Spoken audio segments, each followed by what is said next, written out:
Kisah boneka kayu yang bisa bicara, yang kalau berbohong hidungnya akan memanjang. Yap, dialah Pinocchio. Cerita Pinocchio ini sedikit berbeda dari yang sudah-sudah. Tidak harus hidungnya panjang di saat berbohong. Ini adalah Geppetto, pria parubaya yang hidupnya sendiri tanpa anak dan keluarga dan sangat miskin. Bahkan untuk makan pun dirinya susah. Suatu hari dia pergi berjalan-jalan dan dia melihat sebuah rumah makan. Di situ dia mencoba masuk dan dipersilahkan duduk dan ditawarkan mau pesan makanan apa. Tapi Geppetto mengatakan dia hanya berjalan-jalan mencari udara segar.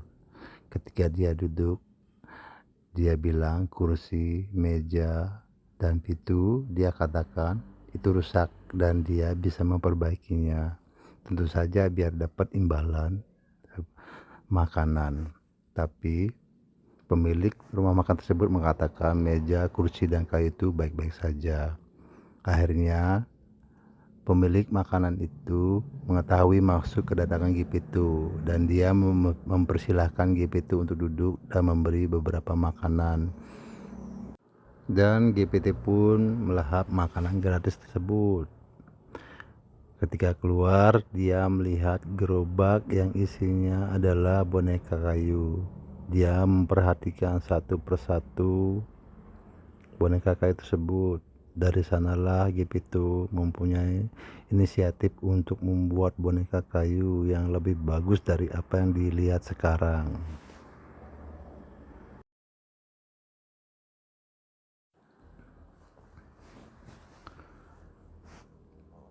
Ini adalah Cherry. Cherry adalah pemilik toko kayu.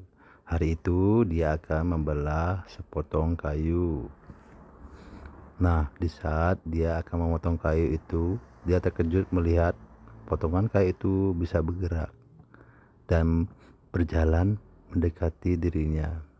Cherry pun terkejut sampai dia terjatuh karena terkejut melihat kayu yang bisa bergerak.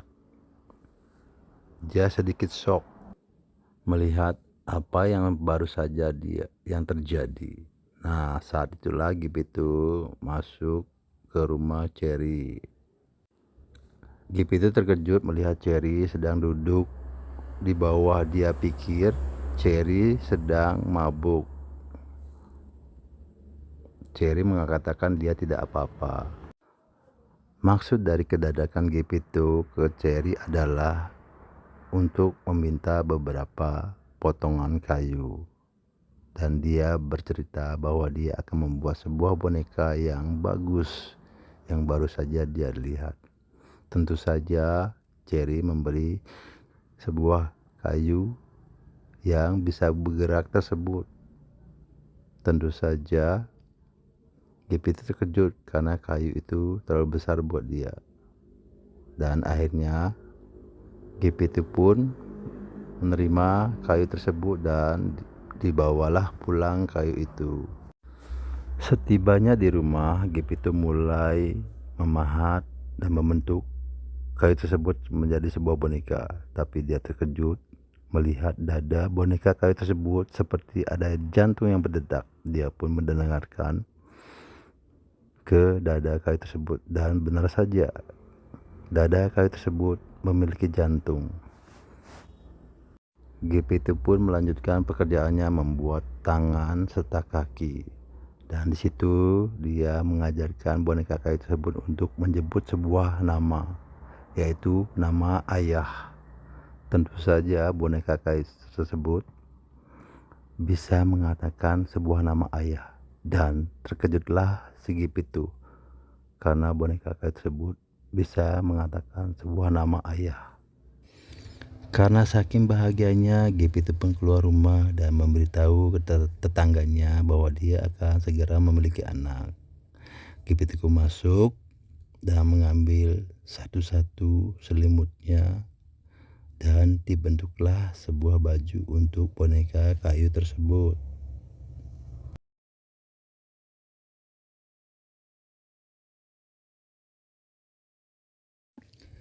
Dia pun memberi nama boneka kayu tersebut Pinocchio dan dia mengajarkan berjalan.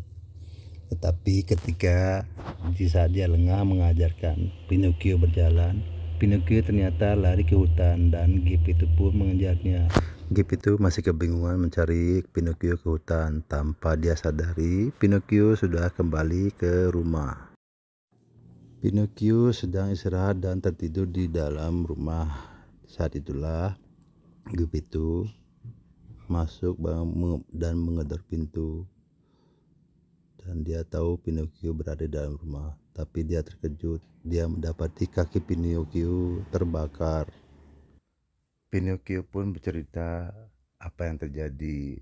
Dia sedang menghangatkan diri, membakar kayu. Tanpa dia sadari dia ketiduran dengan kaki berada di atas kayu bakar tersebut. Dan Pinocchio pun memohon agar dibuatkan kembali kaki baru. Tetapi ayahnya menolak, takut Pinocchio akan kabur pergi meninggalkan dirinya. Dan akhirnya ayahnya pun luluh dan membuatkannya kembali kaki baru buat Pinocchio. Setelah kaki Pinocchio normal kembali, ayahnya pun menyuruh Pinocchio untuk pergi ke sekolah. Nah, untuk pergi ke sekolah butuh sebuah buku ABC yang harus dibawa pergi ke sekolah. Dan Pinocchio pun menyanggupinya. Pada hari itu ayahnya pergi ke toko buku. Karena dia tidak memiliki uang, dia pun menjual jaket satu-satunya yang dia miliki hanya untuk mendapatkan buku ABC untuk Pinocchio agar bisa pergi ke sekolah. Dalam perjalanan, Geppetto bertemu dengan Cherry dan dia menyapa, mengatakan, inilah hasil kayu yang dia beri. Sudah menjadi sebuah boneka yang sangat menakjubkan. Cherry pun hanya bisa menatap boneka tersebut dan bengong tanpa mengatakan apa-apa. Tapi dasar bocah, ketika ayahnya pergi mengantar sekolah, ternyata Pinocchio malah pergi ke pertunjukan boneka dan dengan masuk ke situ harus memiliki uang. Dan akhirnya Pinocchio pun menjual buku ABC yang dia punya hanya untuk mendapatkan uang dan bisa masuk menonton pertunjukan tersebut. Pemilik pertunjukan boneka tersebut melihat Pinocchio sedikit aneh dan dia pun membawa Pinocchio pergi bersama boneka-boneka miliknya. Sedangkan ayah Pinocchio ketika mau menjemput Pinocchio, ternyata Pinocchio tidak berada di sekolah dan dia bertanya kepada tetangga bahwa Pinocchio pergi melihat pertunjukan boneka tersebut.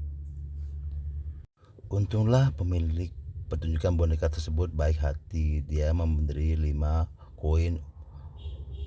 koin emas kepada Pinocchio dan Pinocchio disuruh pulang memberi koin emas tersebut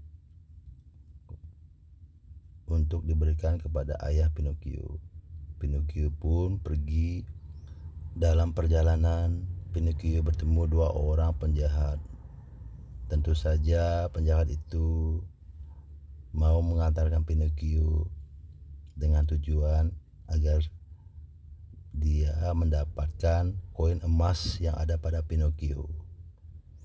Di situ Pinocchio digantung pada malam hari sebuah pohon. Untunglah dia ditolong oleh seorang peri yang baik hati dan dibawa ke rumahnya. Di situ peri bertanya apa yang terjadi dan ternyata Pinocchio berbohong dan akhirnya hidung Pinocchio pun memanjang. Dengan bantuan peri, akhirnya Pinocchio pun hidungnya kembali normal dan diantarkan pulang. Sesampai di rumah, Pinocchio ternyata tidak menemukan ayahnya. Dia bertanya kepada tetangga bahwa ayahnya pergi mencari dirinya. Walaupun dengan menyeberang lautan, dia akan mencari Pinocchio. Pinocchio pun akhirnya menuju lautan, seperti yang dikatakan oleh para tetangga. Pinocchio pun pergi mencari ayahnya menyeberangi lautan. Di saat dia capai dan pingsan, Dia pun kembali ditolong oleh peri dan dibawa kembali ke rumahnya. Tapi dia terkejut ketika melihat sosok peri itu. Kenapa sosok peri itu menjadi lebih tua, beda dengan dirinya. Peri pun menceritakan bahwa peri bisa saja berubah, tapi boneka tidak, karena boneka seperti dirinya adalah boneka kayu yang tidak bisa berubah menjadi tinggi maupun besar. Dan peri pun mengajarkan Pinocchio untuk berbuat baik serta menyuruh Pinocchio untuk berangkat ke sekolah agar menjadi manusia seutuhnya. Dan Pinocchio pun menyanggupi perintah peri dan dia pun pergi ke sekolah agar bisa berubah menjadi manusia normal seutuhnya. Tapi sayang, di situ Pinocchio bertemu dengan anak-anak nakal. Di situ Pinocchio diajarkan mencuri dan lain sebagainya, hingga Pinocchio lupa akan kewajibannya pergi ke sekolah. Satu malam dia dikunci oleh peri, tidur di luar, tidak boleh masuk karena Pinocchio masih nakal, tidak ikut perintah peri untuk berbuat baik. Akhirnya peri pun memberi dia masuk karena kasihan. Suatu hari Pinocchio menjawab pertanyaan guru dengan baik. Disitulah peri mengadakan pesta bahwa Pinocchio sudah menjadi murid yang pintar. Dan peri menyuruh Pinocchio untuk mengundang semua temannya datang ke rumahnya.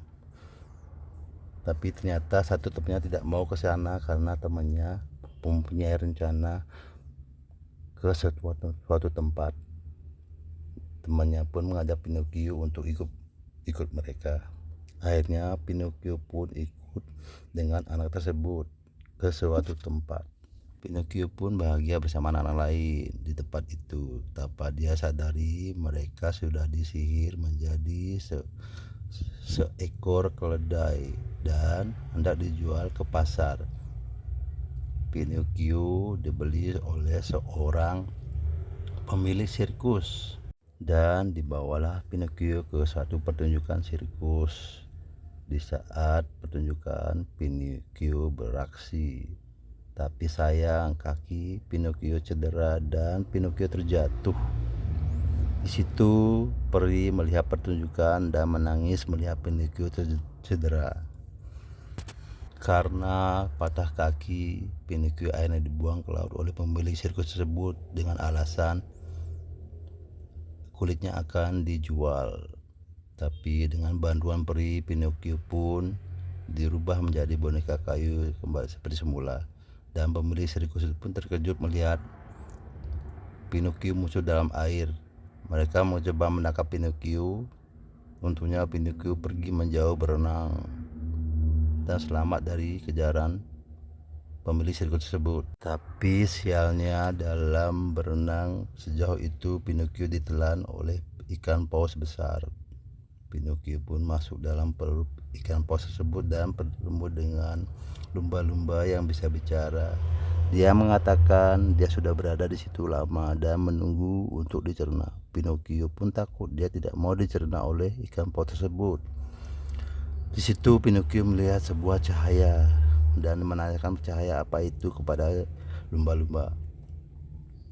Dan lumba-lumba itu pun tidak tahu. Pinocchio berjalan menuju ke cahaya tersebut. Di situ ternyata dia melihat ayahnya yang sudah berada lama di situ. Dan akhirnya mereka pun berpelukan. Pinocchio mengajak ayahnya untuk segera pergi dari perut ikan paus tersebut. Ayahnya pun sebenarnya takut karena dia tidak bisa berenang, tapi Pinocchio berjanji dia akan membantu ayahnya seperti menjadi pelampung untuk dirinya. Dan akhirnya ayahnya pun ikut terjun di saat ikan paus itu tertidur dan lengah. Mereka pun lolos. Di saat mereka keluar dari situ, untunglah dia dibantu oleh ikan tuna yang berada di perut ikan paus tersebut. Akhirnya ikan tuna itu pun membantu Pinocchio dan ayahnya pergi menjauh berenang menuju pinggir lautan. Dan mereka bertiga pun lolos dari cernaan ikan paus tersebut.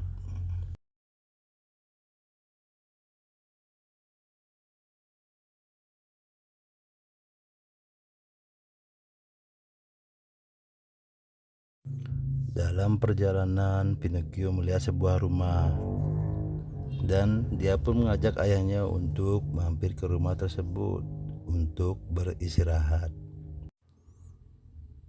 Mereka pun istirahat dengan tenang. Hari itu Pinocchio pergi mengunjungi gembala dengan maksud dia ingin meminta sebotol susu, tapi dia tidak memiliki uang. Gembala tersebut menyarankan Pinocchio untuk membantunya agar bisa mendapatkan uang dan susu. Akhirnya Pinocchio pun menyanggupi permintaan gembala tersebut.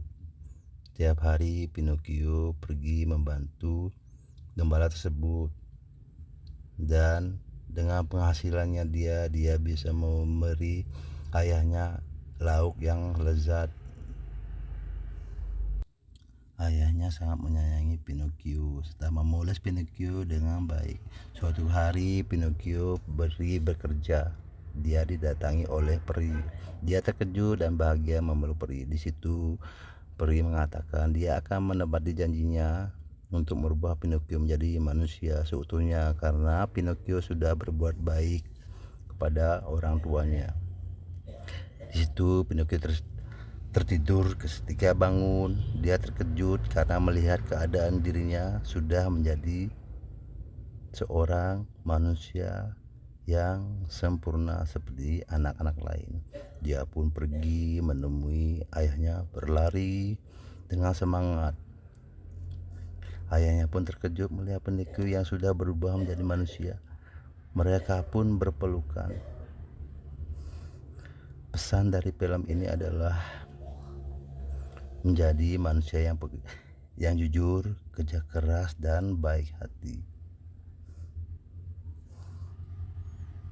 Terima kasih telah menyaksikan film ini.